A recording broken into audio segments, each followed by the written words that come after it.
আপনি যদি আপনার প্রথম ওয়ার্ডপ্রেস ওয়েবসাইট তৈরি করতে চান, কিন্তু কোথা থেকে বা কিভাবে শুরু করবেন তা না জানেন, তাহলে আপনি সঠিক ভিডিওতে ক্লিক করেছেন। এই ১০ মিনিটের গাইড আপনাকে ৫টি সহজ ধাপে সঠিকভাবে ওয়ার্ডপ্রেস ওয়েবসাইট তৈরি করার পুরো প্রক্রিয়া দেখাবে। কিন্তু আমরা প্রথম ধাপে যাওয়ার আগে একটি গুরুত্বপূর্ণ বিষয় আছে যা আপনাকে অবশ্যই বুঝতে হবে। কারণ আপনি যদি এটা না বোঝেন, তাহলে আপনাকে অনেক টাকা ও হতাশা খরচ করতে হতে পারে।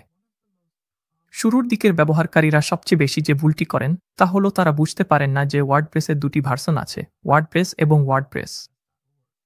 ওয়ার্ডপ্রেস দিয়ে আপনি ওপেন সোর্স ওয়ার্ডপ্রেস সফটওয়্যারটি বিনামূল্যে ডাউনলোড করে যে কোনো সার্ভারে ইনস্টল করে আপনার ওয়েবসাইট তৈরি করতে পারেন। অন্যদিকে ওয়ার্ডপ্রেস একটি লাভজনক কোম্পানি যারা ওয়ার্ডপ্রেস ওয়েবসাইটের জন্য পেইড হোস্টিং প্ল্যান অফার করে।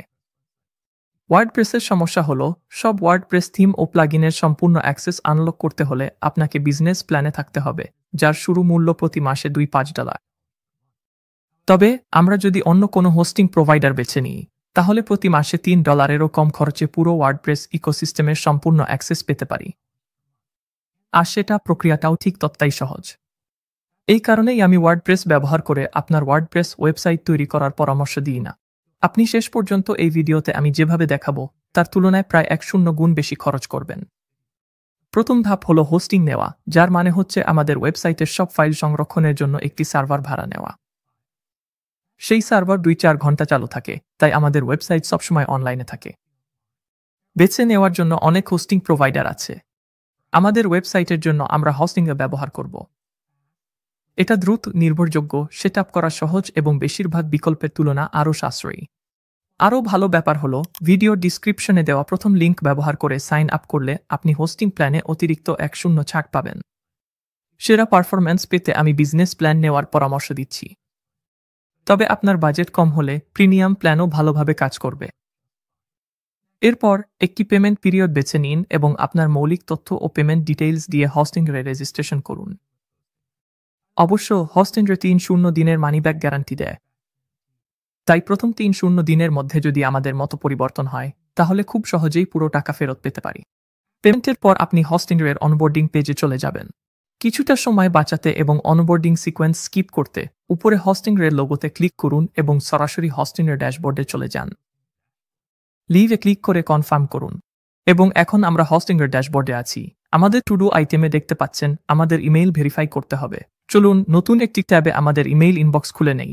হোস্টিংয়ের থেকে আসা ইমেইলটি খুঁজে বের করুন, যার সাবজেক্ট লাইনে থাকবে। আপনার ইমেইল ঠিকানা ভেরিফাই করুন। ইমেইলটি খুলুন এবং ভেরিফাই ইমেইল এ ক্লিক করুন। এতে করে আমরা আবার ড্যাশবোর্ডে ফিরে আসব। এবং এখন আমরা অফিসিয়ালি হোস্টিং নেওয়া শেষ করেছি। এখন আমাদের ওয়ার্ডপ্রেস ওয়েবসাইট সেটআপের দ্বিতীয় ধাপে যাব, সেটি হলো ডোমেইন নেওয়া। আমাদের ডোমেইন আসলে আমাদের ওয়েবসাইটের নাম।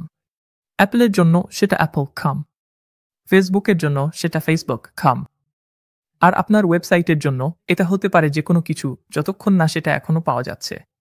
আমাদের টু ডু লিস্টে ক্লেম ডোমেইন এ ক্লিক করুন। কিছু সংক্ষিপ্ত এবং সহজে মনে রাখা যায় এমন নাম বেছে নিন এবং চেষ্টা করুন খাম ডোমেইন নিতে। আমি নিচ্ছি danfromedix.com। চেক অ্যাভেলেবিলিটিতে ক্লিক করুন, আর যদি আপনার ডোমেইনটি পাওয়া যায় তাহলে ক্লেম ডোমেইন এ ক্লিক করুন।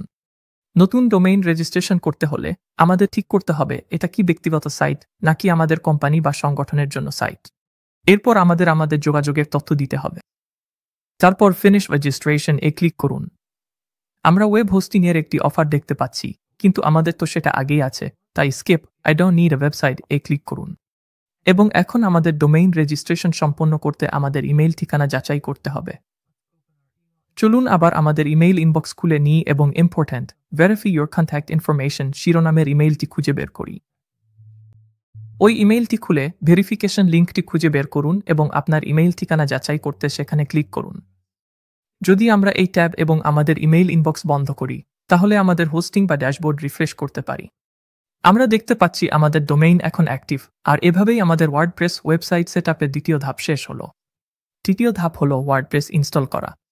হোস্টিংয়ের ড্যাশবোর্ড থেকে চলুন হোম এ ক্লিক করি। আপনার টু ডু লিস্টের নিচে চলুন কন্টিনিউ হিয়ার ক্লিক করি, যাতে আমাদের ওয়েবসাইট তৈরি করা চালিয়ে যেতে পারি। ক্রিয়েট নিউ ওয়েবসাইট ক্লিক করুন, কারণ আমরা আমাদের নতুন ডোমেইন দিয়ে একদম নতুনভাবে শুরু করতে চাই। এরপর বলুন আমরা ওয়ার্ডপ্রেস দিয়ে ওয়েবসাইট তৈরি করতে চাই। নেক্সট ক্লিক করুন। এখানে আপনাকে আপনার ওয়ার্ডপ্রেস অ্যাকাউন্টের জন্য একটি পাসওয়ার্ড তৈরি করতে হবে। এই অ্যাকাউন্টটি আপনি আপনার ওয়েবসাইট ম্যানেজ করার জন্য ব্যবহার করবেন। নেক্সট ক্লিক করুন। এখানে হোস্টিংয়ে আমাদের একটি ওয়েবসাইট থিম বেছে নিতে বলবে। চুজ থিম ক্লিক করুন। এখনই থিম বাছাই নিয়ে চিন্তা করবেন না, কিংবা এই পেজটা একটু আলাদা দেখালেও চিন্তার কিছু নেই। আমি আপনাকে পরে দেখাবো কিভাবে এটা পরিবর্তন করবেন। তাই আপাতত চলুন ডিফল্ট 2025 থিমটাই ব্যবহার করি এবং নেক্সট ক্লিক করি। এরপর ডু নট ইনস্টল প্লুজেন্স ক্লিক করুন। এটা আমরা পরে করব। এখন আমরা আমাদের ওয়েবসাইটের জন্য যেই ডোমেইন ব্যবহার করতে চাই এবং ইতিমধ্যে রেজিস্টার করেছি সেটি সিলেক্ট করতে পারি। নেক্সট ক্লিক করুন। এরপর আপনার টার্গেট অডিয়েন্সের সবচেয়ে কাছের ডেটা সেন্টার সিলেক্ট করুন যাতে ওয়েবসাইট দ্রুত লোড হয়। সবশেষে ইনস্টল ওয়ার্ডপ্রেস ক্লিক করুন। এবং এখন ওয়ার্ডপ্রেস ইনস্টল শেষ হলে উপরের বাম পাশে থাকা মেনু থেকে ড্যাশবোর্ড ক্লিক করুন। এতে আপনি ওয়ার্ডপ্রেস অ্যাডমিন পেজে চলে যাবেন। আমরা চাইলে যে কোনো সময় আবার এই ওয়ার্ডপ্রেস অ্যাডমিন পেজে ফিরতে পারি। নতুন একটি ট্যাব খুলে আমাদের ডোমেইন নাম লিখে তারপর স্ল্যাশ দিয়ে উপঅ্যাডমিন লিখলেই হবে। এরপর আমরা আমাদের ওয়ার্ডপ্রেস অ্যাকাউন্টে ডিটেইলস দিয়ে লগ ইন করলেই আবার ড্যাশবোর্ডে ফিরে আসতে পারি। চলুন এবার চতুর্থ ধাপে যাই, আমাদের থিম ও প্লাগইন ইনস্টল করা।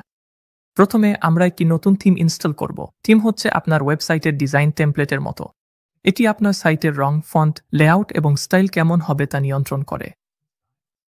আমাদের থিম যোগ করতে অ্যাপিয়ারেন্স এ যান, তারপর ডেমস ক্লিক করুন, এরপর নিউ থিম ক্লিক করুন। আমরা অ্যাস্ট্রো থিম ইনস্টল করব। এটি ওয়ার্ডপ্রেসের সবচেয়ে জনপ্রিয় থিমগুলোর একটি এবং সবচেয়ে ভালো বিষয় হলো এটি সম্পূর্ণ ফ্রি। অ্যাস্ট্রো খুঁজে বের করুন, তারপর ইনস্টল এবং অ্যাক্টিভেট ক্লিক করুন। এরপর আমরা স্টার্টার টেমপ্লেটস নামে একটি প্লাগইন ইনস্টল করব। প্লাগইন হচ্ছে এক ধরনের এক্সটেনশন যা আপনি আপনার ওয়ার্ডপ্রেস ওয়েবসাইটে ইনস্টল করতে পারেন। প্রতিটি প্লাগইন আপনার ওয়ার্ডপ্রেস ওয়েবসাইটে নতুন ফিচার যোগ করতে দেয়, ঠিক যেমন আপনার স্মার্টফোনে অ্যাপস যোগ করেন।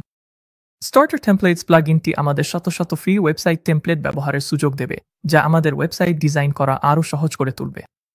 সাইড মেনুতে প্লুজেন্স এ ক্লিক করুন, তারপর অ্যাড নিউ প্লুজেন এ যান এবং স্টার্টার টেমপ্লেটস খুঁজে বের করুন। এখন ইনস্টল নাও ক্লিক করুন, তারপর অ্যাক্টিভেট করুন এবং যখন এটি আমাদের প্লাগইন তালিকায় চলে আসবে তখন শুরু করুন। এখন যদি আমরা এখানে ফিরে আসি তাহলে এলিমেন্টরে ক্লিক করতে পারি এবং নিশ্চিত করতে পারি যে আমরা এটিকে আমাদের পেজ বিল্ডার হিসেবে নির্বাচন করেছি। আপনার স্ক্রিনে যদি এলিমেন্টর বেছে নেওয়ার অপশন না দেখেন তাহলে দ্রুত এই ভিডিওটি দেখে নিন, যেখানে দেখানো হয়েছে কিভাবে এটি ঠিক করবেন। এটি আমাদেরকে ওয়েবসাইট টেমপ্লেটের একটি বিশাল লাইব্রেরিতে নিয়ে যাবে। একটি টেমপ্লেট দিয়ে শুরু করলে আমাদের সময় বাঁচবে এবং আপনার ওয়েবসাইটটি একদম শুরু থেকে বানানোর চেয়ে অনেক বেশি পেশাদার দেখাবে। কিন্তু থিম আর টেমপ্লেটের মধ্যে পার্থক্যটা কি? আসলে একটি থিম পুরো ওয়েবসাইটের সামগ্রিক চেহারা নিয়ন্ত্রণ করে, যার মধ্যে রং, ফন্ট এবং সব পৃষ্ঠার লেআউট অন্তর্ভুক্ত।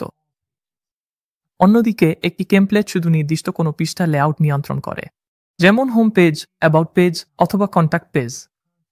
আপনি ক্যাটাগরি অনুযায়ী টেমপ্লেটগুলো ব্রাউজ করতে পারেন এবং যেগুলো পেইড সেগুলোতে প্রিমিয়াম চিহ্ন থাকবে। তবে শুরু করার জন্য অনেক ফ্রি টেমপ্লেটও আছে। আমি ট্রাভেল ফটোগ্রাফিতে আগ্রহী, তাই আমি এরকম কিছু একটা বেছে নেব। আপনি এখানে বাম পাশে সাইটের লোগো, ফন্ট এবং রং কাস্টমাইজ করে শুরু করতে পারেন। এই দুটোর চেহারা আমার ভালো লাগছে। আমি কন্টিনিউতে ক্লিক করব, তারপর আপাতত অতিরিক্ত ফিচারগুলো স্কিপ করব, বুঝেছেন কিনা চেক করব, সাবমিট করব, আর এতে আমার ওয়েবসাইট তৈরি হয়ে যাবে। আপনি যদি আপনার ডোমেইন ইউআরএল এ যান তাহলে দেখবেন আপনার ওয়েবসাইট এখন লাইভ। এতেই চতুর্থ ধাপ শেষ হলো, আর এখন আমরা পঞ্চম ধাপে আমাদের ওয়েবসাইট কাস্টমাইজ করব। চলুন এলিমেন্টর পেজ বিল্ডার ব্যবহার করে আমাদের নতুন ওয়েবসাইট এডিট করা শুরু করি। শুরু করতে edit with Elementor A click করুন। প্রতিটি পেজ এক বা একাধিক কন্টেইনারে গঠিত। আমরা প্রথম কন্টেইনারটি একদম উপরে দেখতে পাচ্ছি, আর নিচে স্ক্রল করলে এই পেজের বাকি সব কন্টেইনারও দেখতে পাবো। নতুন কোনো কন্টেইনার যোগ করতে শুধু প্লাস আইকনে ক্লিক করুন এবং তারপর সেটিকে পেজের যে কোনো স্থানে সরিয়ে নিন। কোনো কন্টেইনার মুছে ফেলতে শুধু চেক ক্লিক করুন। এই কন্টেইনারগুলোর ভেতরে থাকে এমন সব এলিমেন্ট যেগুলো পেজের কন্টেন্ট তৈরি করে। চলুন দেখি কিভাবে এই এলিমেন্টগুলো এডিট করা যায়। ওই টেক্সট এডিট করতে আপনার পেজের যে কোনো টেক্সট এলিমেন্ট সিলেক্ট করুন, তারপর সহজেই সেই টেক্সট পরিবর্তন করুন। যখন আমরা স্টাইলে যাই এবং এদের টাইপোগ্রাফিতে ক্লিক করি, তখন আমরা এই টেক্সট এলিমেন্টের স্টাইল এডিট করতে পারি।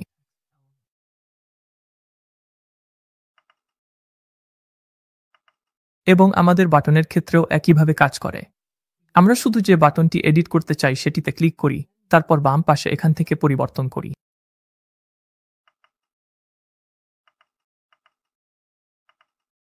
কোনো ছবি পরিবর্তন করতে শুধু ছবিটিতে ক্লিক করুন, তারপর চুজ ইমেজ সিলেক্ট করুন এবং এখানে আমাদের নতুন ছবি আপলোড করুন।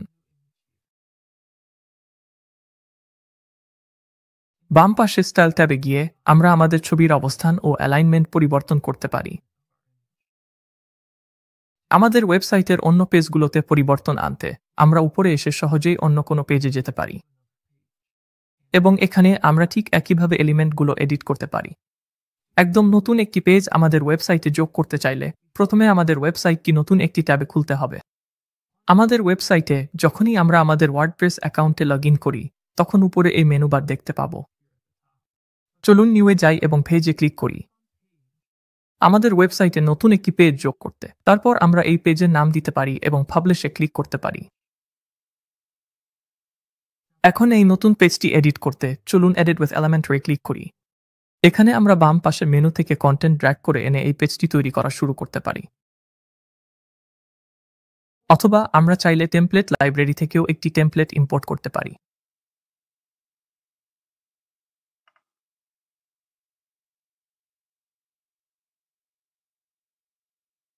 চলুন আমাদের পরিবর্তনগুলো পাবলিশ করি এবং আমাদের নতুন পেজটি প্রিভিউ করি।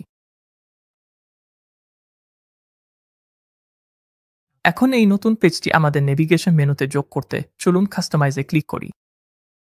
তারপর মেনুতে যান, প্রধান খাদ্য তালিকা এবং এখানে অ্যাড আইটেমসের অধীনে আমরা আমাদের নতুন পৃষ্ঠাটি নেভিগেশন মেনুতে যুক্ত করতে পারি। আমাদের সর্বশেষ যে জিনিসটি শিখতে হবে তা হলো আমাদের ওয়েবসাইটের হেডার এবং ফুটার কিভাবে সম্পাদনা করতে হয়। এটি করার জন্য কাস্টমাইজ এ ক্লিক করুন। তারপর যখন আমরা হেডারের উপর কার্সার রাখি তখন আমরা আমাদের হেডার এলিমেন্টগুলি সম্পাদনা করার জন্য এই পেন আইকনগুলি দেখতে পাই। উদাহরণস্বরূপ আমাদের লোগো পরিবর্তন করতে এই পেন আইকনে ক্লিক করুন এবং তারপর এখানেই লোগো পরিবর্তন করুন এবং ওয়েবসাইটে ফুটারেও একইভাবে কাজ করে। এখন আপনি জানেন কিভাবে একটি ওয়ার্ডপ্রেস ওয়েবসাইট সেট আপ করতে হয় তার মৌলিক বিশ্বাসগুলো। আপনি যদি আপনার নতুন ওয়েবসাইট ডিজাইন করার আরও বিস্তারিত টিউটোরিয়াল খুঁজে থাকেন তাহলে এখানেই এই ভিডিওটিতে ক্লিক করুন। দেখার জন্য ধন্যবাদ।